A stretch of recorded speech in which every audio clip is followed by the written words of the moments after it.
Dahil sa pagbaba pa ng axis ng tail end of a cold front, umaabot na rin ang epekto nito sa mga probinsya ng Samar bukod pa dito sa may Bicol region na nakakaranas po ng mahihina hanggang katamtamang pagulan at thunderstorms. Dito naman sa Metro Manila at natitirang bahagi ng Luzon ay makaranas po tayo ng maulap na panahon na may tsansa ng mahihinang pagulan kaya naman magdala po kayo ng payong. Ang Visayas at Mindanao ay makaranas ng partly cloudy to cloudy skies with isolated rain showers or thunderstorms. So in short, fair weather pa rin tayo dyan mga kababayan at wala pong inaasahang weather disturbance sa loob ng Philippine Area of Responsibility. At yan po ang weather forecast ng Pag-asa para sa mga susunod na oras. Unang linggo ngayon ng Disyembre mga kababayan, ayon po sa weekly weather outlook ng Pag-asa, wala tayong inaasahang weather disturbance o bagyo sa ating area of responsibility sa linggong ito.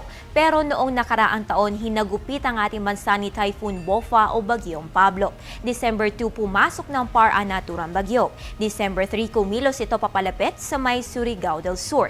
December 4 sa araw na ito taon 2012, tumama na sa kalupaan ng Baganga, Davao Oriental si Bagyong Pablo. Bahagya itong humina na maglandfall pero patuloy nitong dinaanan ang mga probinsya ng Compostela Valley, Bukidnon at Negros Occidental.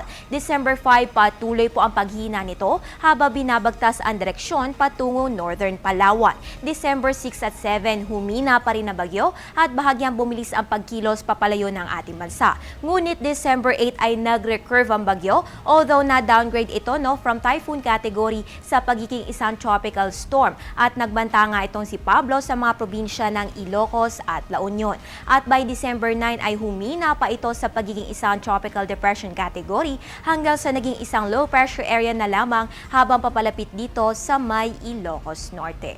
So ayon po sa report ng National Disaster Risk Reduction and Management Council o NDRRMC, nagtala ito 67 katao na patay, 2,666 ang sugatan at mahigit 800 ang nawawala. Mahigit 200,000 mga kabahayan rin ang napinsala at umabot sa mahigit 36 billion pesos ang estimated cost of damages ng bagyo sa mga rehiyong sinalanta nitong si Bagyong Pablo. Dahil dito, idineklara ng Pangulo ang State of National Calamity sa 8 probinsya, 44 na munisipalidad at 3 syudad sa Mindanao.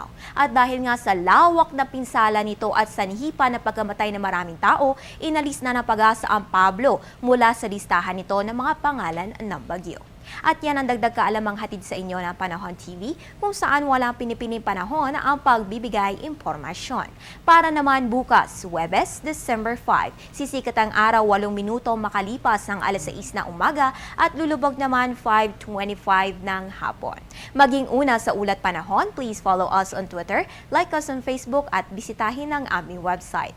At yan ang pinakauling balita mula dito sa Pag-asa DOST. Ako po ang inyong Weather Girl April Enerio para sa Telebisyon ng Bayan.